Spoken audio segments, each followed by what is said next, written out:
Another question, Jim, sent in on Twitter using the hashtag CornyDriveThru from Mark in Dryden. Just curious to hear what Jim thought about the comments Kenny Omega made about NXT. Here is a screenshot of them, and it's just a part of the quote. It's, "We're different planets. You're going to see real stars, not developmental talent."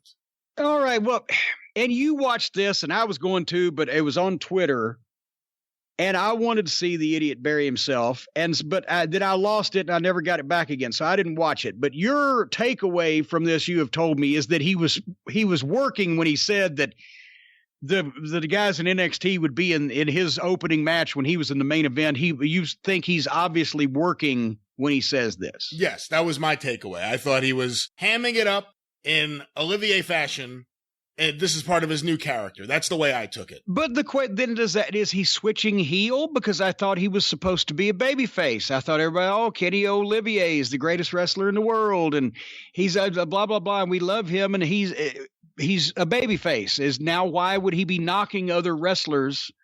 Is he switching heel? Do you have any insight in this? I don't have any insight into that, other than I think they need to do whatever they can to make him interesting to a audience in the United States.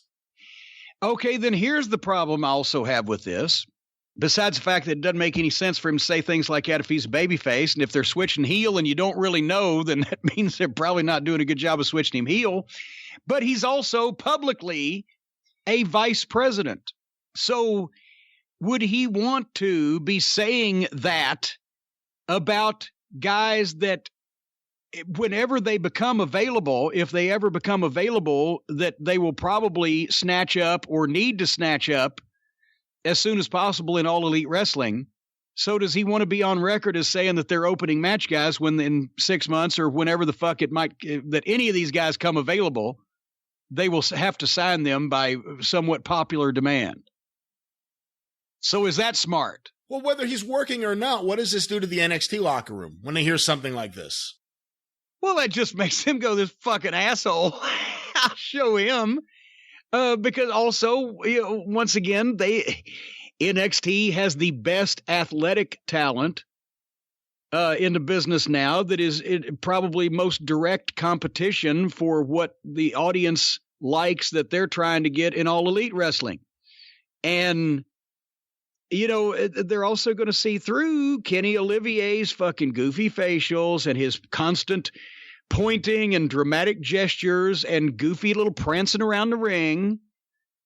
And when they're head to head and there's guys that are going to outperform this guy just because they can.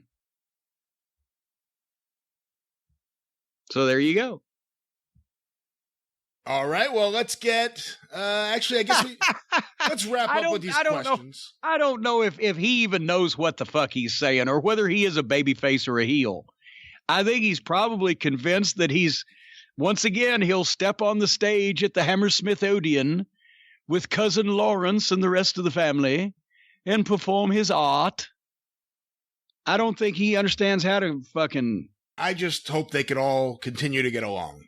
That's my biggest hope. Can't we just all get along? Well, sooner or later, somebody's going to get fed up when everybody starts out equal, but somebody gets over better than somebody else. There's going to be some jealousy. And there's only one guy in that vice president group that I've seen that's equipped to get over. And you're talking about Cody, I'm assuming. I'm not talking about Mr. Olivier. And you're not talking about...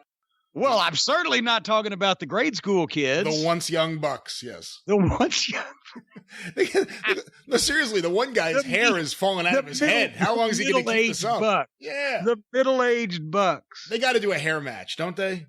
I wish they'd do a loser retire match. Of course you do.